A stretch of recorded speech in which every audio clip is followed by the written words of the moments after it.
Hello, welcome. So today we're going to be taking a little look at the risque side of Reddit and having a little nosy into some of the confessions that are left there. So if that sounds like something you'd be interested in listening to today, then please do stick around and enjoy. And don't forget to like and subscribe, please, thank you. Okay, so first post posted by relative ad 3399 says, I've been leaving tiny notes inside pipe fittings for 20 years and I can't stop. Unusual problem to have, I must say. Throwaway. I've been a plumber in the Kansas City area for 22 years and started as an apprentice in 2002. It is wild to me that 2002 is 22 years ago. No, it's not. It's 24 years ago now.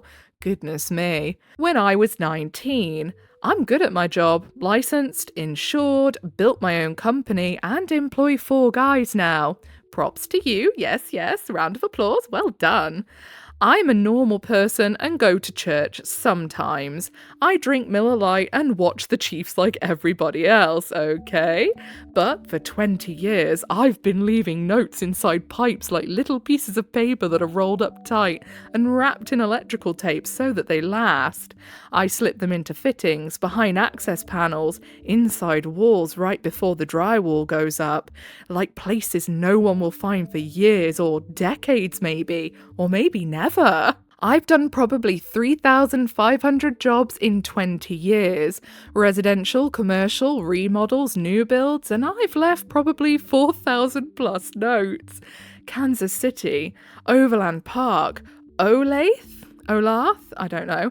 Lee's Summit, Independence, even some jobs in Lawrence and Topeka. There are notes in walls all over the metro. I think a significant percentage of the greater Kansas City plumbing infrastructure contains cryptic messages from me. Most will never be found. They'll just exist in walls forever, but some will. Someday. The best one I ever left was in a house, big new construction, rich family, like really rich.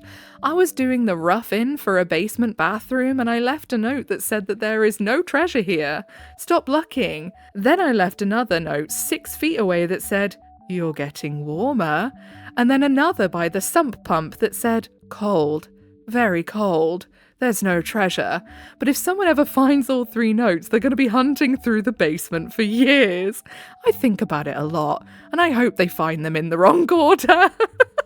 I probably got another 20 plus years of plumbing in me, so that's another 4,000 notes. By the time I retire, there will be close to 10,000 notes in walls across the Kansas City metro. My legacy. People will remember Arrowhead and the Nelsons and the Liberty Memorial. They will not remember me, but I'll be in their walls. I am in their walls right now. If you're a plumber and you're thinking about starting this, do it. It's the best part of the job. The pay is fine and the work is fine, but hiding a note that says that you should have listened to your mother behind someone's water heater, I think that's why I get up in the morning. Kansas City, if you ever tear open a wall and find a weird note, just know it was me. Sorry, and you're also welcome.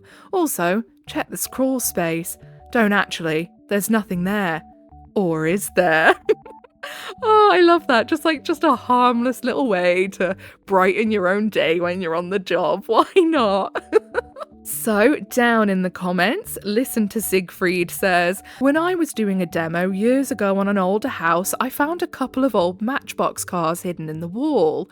No idea how they ended up there, but I gave it to the young kid who lived there and he thought it was cool, buried for years in the wall. So now, when I'm at CVS or Walmart walking through the toy aisle, I grab a few Matchbox cars and toss in the glove box of my truck. And sometimes when I'm doing a job, I just randomly toss one into a wall cavity before I close up a sheet of drywall or before I lay down a sheet of floorboard. Someday, someone might find it and smile. No other reason to do it. Ah. And then Alternative Neck 705 says, when I remodel my bathroom, as I pulled out the cast iron tub, I heard a whoosh sound. I'm like, what the fuck? The plumber left behind a full can of beer, pre-1963. I smiled and thought, What a jokester. I'd also be a bit miffed because I'm guessing that whoosh sound was the thing breaking open.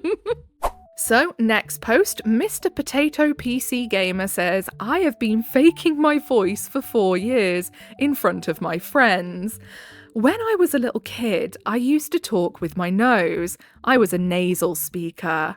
My voice sounded like a girl, and it was fine in the beginning, but as I grew older, people mocked and bullied me for my voice. One day, I was yelling at classmates so loudly, and I had some type of voice crack, and all the classmates were surprised that I sounded like a man for the first time. I somehow figured out to do this, and after the school summer break, I changed my voice in front of my friends. They thought it was puberty, but it was not. I was changing my voice in front of them. I got so used to it that I used that voice to everyone, but our family and relatives. I didn't talk with my friends when my parents were around, and I always lived scared of my friends and parents meeting. I feel like my fake voice is my main voice, and it feels like it's coming out of my throat, and I feel so confident using it. If it feels like it's coming out your throat, then that's where it should feel like it's coming out of. Yes, it sounds like you just speech therapied yourself, that's all. You know, you just taught yourself where to talk from properly, like where to project from. I tried to transition my fake voice to my family, but they yelled at me saying, speak properly. I want to end this curse and transition the voice that I feel comfortable into my family, but I couldn't find a way. I'm almost 18 and I can't live like this forever. I literally use a voice changer to talk with my friends in Discord. How do I do this, guys? Can you guys help me? Sorry if I made any English mistakes. I'm not a native English speaker, to be honest. You do better than some of the native English speakers do when writing, to be fair. But no, I'd just start using the deeper voice in front of family, and if they say anything, just be like, I can't help it. Like, this is just what it's gonna sound like. I can't keep pretending my voice is nasally. I genuinely just think that the OP speech therapied themselves. Like, that's all they did. Because no, you're not supposed to talk through your nose. Like, it's not the way that your voice is supposed to project outwards. It is supposed to come through your throat and out of your mouth. So yeah, like, there's nothing wrong with that. So, down in the comments, Beekeeper Dan says, sounds like your changed voice might actually be your proper speaking voice. You said you were speaking nasally, which is not the most natural way of speaking. I find I do it more when I'm trying to be quiet or not be noticed. When you got angry, I think you started to project your voice by engaging your diaphragm while speaking. This is a way to improve the power and clarity of your voice. The actors will practice it so that they can be heard by the whole audience. There's nothing wrong with using different vocal techniques with different groups of people. It's called code switching, and most people do it naturally without thinking about it. Yeah, case in point being your phone voice. Like, that is the perfect example. We all have one and we don't even notice. I've not met a single person yet that when I've been around them and I've been talking with them and then their phones rang, they've picked it up. I've not met a single person who doesn't have a phone voice, you know? So just practice using your voice like you would a musical instrument. There is no right or wrong. Use the voice that you like best. That makes you feel the best. Exactly.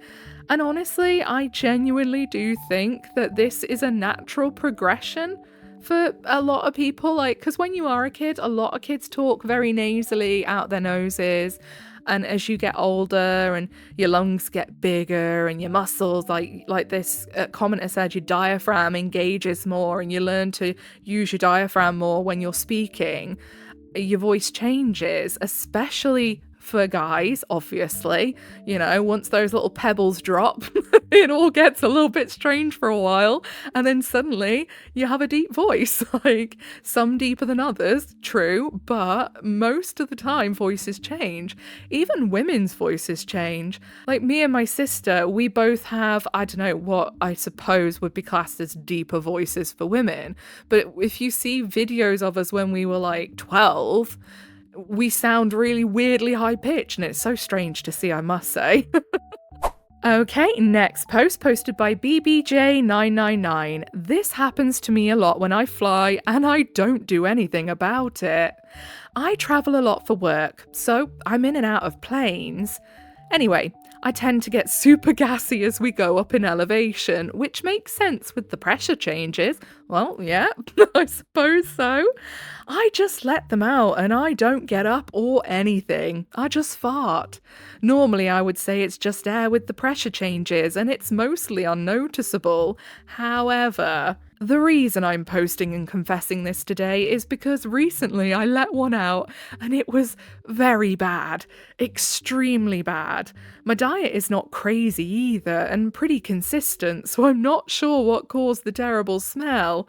Unfortunately, I was on a smaller plane and it filled the cabin. Oh no. People were visibly upset. Oh no.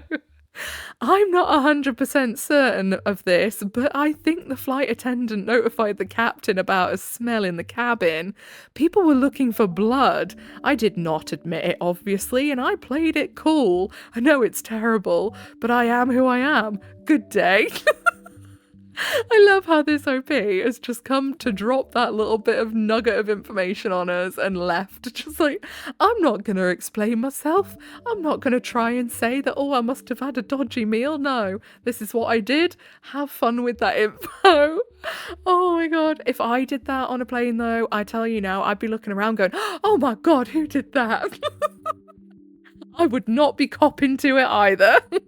So then down in the comments, and I'm laughing because I now have to read this username, Tonto Theodopolopodis. I think I did that. People were visibly upset with loads of laughing, crying faces. And then I Like Napping says, and right, let's get my best announcer's voice on. Ladies and gentlemen, this is your captain speaking. Just wanted to let you know that a passenger ripped a horrendous stinky fart in the cabin. It's gonna be pretty uncomfortable for about 20 minutes whilst we circulate the air and our filter does its thing. Sit back, try to breathe through your mouth, and now would be a good time to take a look around you for your air sick bags in case you need it. Imagine if there was like actually an announcement like, ladies and gentlemen, we're sorry about this smell. There is someone who is disgusting on here. Next post, posted by a deleted user, so you know it's going to be juicy. I caused a lot of people to drop out of university due to a lie I told.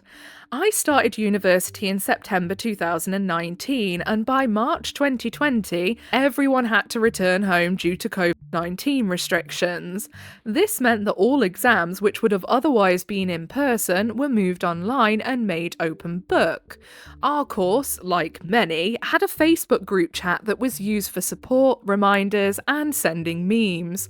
When it came to exam season, essay questions were released at 9 o'clock, and we had about 3 hours from when we first opened the exam documents to submit our final answers. Our university had a strict plagiarism policy that specifically outlined students should not discuss the contents of the examinations whilst they were going on. Despite this, students were sharing the exam questions in the group chat, which meant that some were able to plan and write their essays before their time had even started. One student raised this as a concern in the group chat during one of the exams, and a few of the other students taunted her for being a stickler to the rules.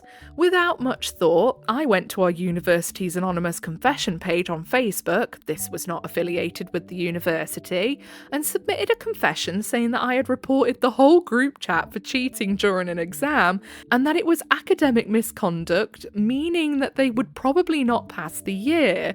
I had not reported anything. I ended up going to sleep shortly after this.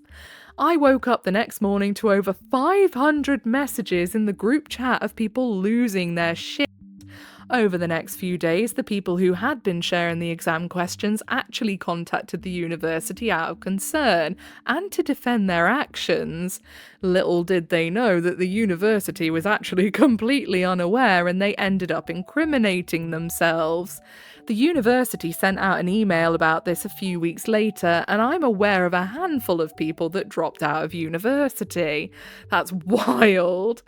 I feel extremely bad for the panic my words caused, and that this actually stemmed from deceit. Even worse, that people ended up dropping out. To be fair though, they were cheating.